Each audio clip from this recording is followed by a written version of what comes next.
para a Amazônia e para o Brasil. Obrigado, senhor presidente. Por motivo extraordinário de viagem, passo a palavra para o deputado Vladimir Garotinho, PSD Rio de Janeiro. Senhor presidente, caros colegas parlamentares, eu peço atenção de vossas excelências, pois eu venho a esta tribuna relatar alguns fatos e trazer algumas indagações a vocês, meus colegas de parlamento. Mais uma vez, a Justiça de Primeira Instância da cidade de Campos decretou a prisão preventiva dos meus pais, os ex-governadores Garotinho e Rosinha. Fato esse amplamente noticiado de forma distorcida por vários veículos de comunicação, com raríssimas exceções da imprensa livre, que hoje faz um importante contraponto pelas redes sociais. Felizmente, o plantão do Tribunal de Justiça já cassou a decisão em menos de 12 horas. A decisão do juiz de piso foi suspensa pelo desembargador do Tribunal de Justiça, e aqui eu abro aspas para o desembargador Ciro Darlan. Ele diz na sua decisão: as 15 páginas em que o magistrado de piso fundamenta o decreto prisional, quando vistas sobre a ótica técnica mais apurada, se revelam vazias de conteúdo e composta de jargões apenas para justificar o decreto prisional sem qualquer necessidade para tal medida. Ele ressalta ainda que o parágrafo em que o juiz de piso faz a ilação de que testemunhas poderiam ser ameaçadas, porém não cita nenhum fato concreto ou nenhum mero indício para que isso seja verdade. Mas o que as pessoas precisam aqui saber, e eu quero fazer um registro aqui de público ao deputado Ottoni, a quem eu vejo aqui, é o roteiro da sua... é que o suposto crime aos meus pais imputados seriam de caixa 2 eleitoral de uma denúncia feita há mais de 5 anos, sem nenhum fato novo e sem nenhuma prova material. A decretação da prisão se deu apenas com a alegação de que, por Garotinho ser uma pessoa influente, ele poderia atrapalhar as investigações e constranger testemunhas. Poderia. Mas aí eu vou além, meus colegas. Quem são as testemunhas desse processo? Para espanto dos advogados e para espanto dos colegas que leram a denúncia, as testemunhas são o atual subsecretário de governo do município de Campos, o senhor Marcos Soares, que ataca todos os dias a minha família nas redes sociais e agora partiu para denegrir a imagem do desembargador que deu o habeas corpus, demonstrando todo o caráter político desse processo. A outra testemunha é Beth Megafone, figura conhecida de outro processo marcado por nulidades, a ponto do ministro Luiz Fux chamá-la de pessoa indigna de fé, por a todo tempo ela mudar suas versões no depoimento e contar mentiras. Essas são as testemunhas do processo, que poderiam vir a ser ameaçadas pelo meu pai e pela minha mãe.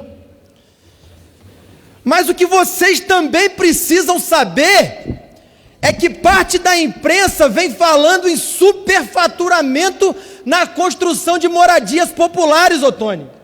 Mas a própria decisão do juiz afirma não haver nenhum indício de superfaturamento e nem poderia haver, porque a própria construtora Odebrecht entrou na justiça contra a prefeitura de Campos, alegando prejuízo contratual por valores a serem recebidos que nunca foram pagos pela prefeitura. Nunca! Então como é que houve superfaturamento se a própria empresa está na justiça contra a prefeitura? Mas eu vou além. A Justiça de Campos sequer tinha competência nesse caso que vinha tramitando na Justiça Federal. de forma arbitrária e até surpreendente, a Justiça de Campos, usurpando a sua competência, extrai um trecho de um processo que corre em outra esfera e abre um novo processo na Justiça Comum de Campos. Uma verdadeira aberração processual. Todos os colegas aqui, advogados, leram essa sentença, estão indignados. Mas o que vocês precisam saber é ainda de mais grave, eu ainda não falei tudo. O juiz de primeiro grau, que proferiu essa sentença absurda, responde a um processo disciplinar no CNJ por assédio sexual e assédio moral. E sabe qual foi a punição dada para ele? Ser promovido da pequena comarca de Miracema para Campos dos Goytacazes, uma comarca muito maior.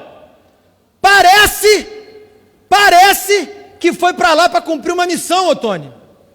Porque uma punição de um magistrado é ser promovido para uma comarca maior, para receber um salário maior, sendo ele acusado de abuso sexual e de assédio sexual.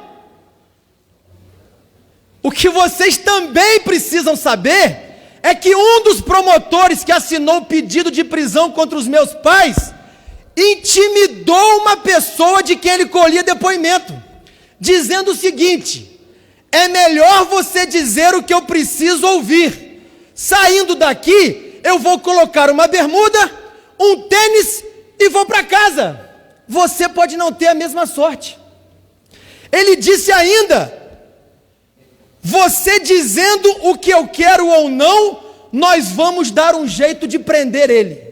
Isso foi o promotor que disse. E a pessoa gravou um depoimento dizendo isso. A pessoa que foi intimidada gravou um depoimento dizendo isso. Se isso não é abuso de autoridade, o que mais pode ser, Janones? O que mais pode ser abuso de autoridade?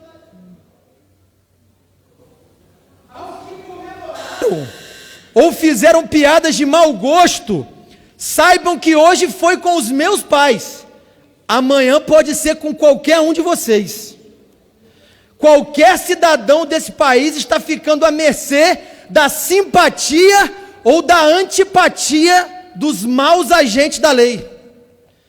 A lei de abuso de autoridade, ela não é somente necessária, não. Ela é a única solução para frear os canalhas que se fingem de salvadores da pátria e usam a justiça para fazer justiciamento. Só para concluir, por favor, presidente.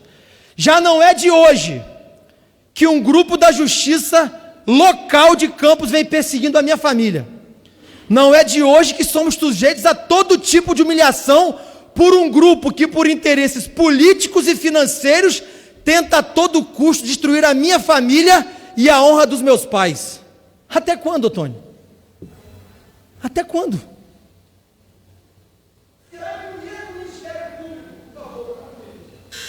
Será que o mesmo Ministério Público que acusa sem provas de ter acontecido superfaturamento nas moradias populares, se esqueceu que o mesmo técnico que à época atestava a execução desse contrato é hoje o secretário de obras do atual prefeito, que é o nosso adversário?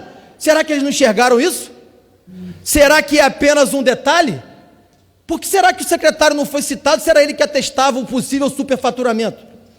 O povo quer saber até quando o Ministério Público de Campos vai fingir que não está vendo a bagunça que se encontra o município.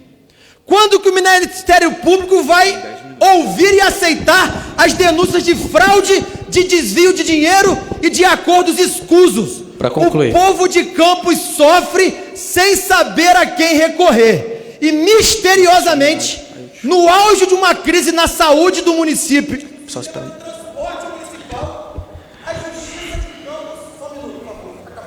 Já está passando de 10 minutos já.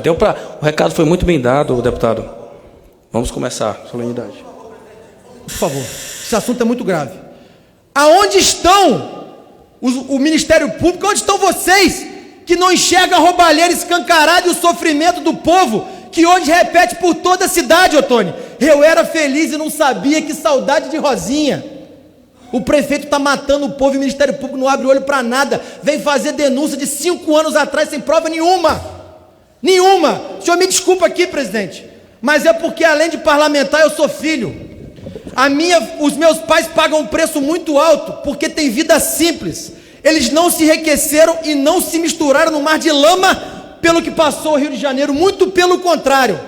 Foi o meu pai que deu início a todas as denúncias que culminaram em muitas prisões de medalhões da política carioca. E agora, só para agradecer e encerrar, só para agradecer, é muito triste assistir isso tudo, como filho, mas eu queria agradecer a minha bancada, na figura do meu líder André de Paula, que publicou uma nota digna de verdadeiros companheiros, ao deputado Ottoni, que está aqui, pelas palavras ditas ontem em defesa da honra e da verdade, e também ao delegado Felício Laterça, do PSL, que apesar de posições políticas completamente diferentes, defendeu que houve excessos injustificáveis no processo. Se a lei de abuso na autoridade não for sancionada logo, preservando a sua essência, e não houver um novo regramento jurídico que permita a apresentação de novas provas, após a condenação em primeira instância, vai contaminar toda a marcha processual. Eu agradeço a Deus por ter nos dado uma resposta rápida em menos de 12 horas, porque eu fiquei uma noite sem dormir, Ottoni. Porque eu confio na palavra de Deus que diz que o choro pode durar uma noite, mas que a alegria vem pela manhã. E minha mãe já está em casa, e meu pai já está em casa. Mas esses canalhas, merecem um tratamento com veemência desse parlamento. Obrigado, deputado. Tendo sido alcançado a finalidade desta comissão geral, declaro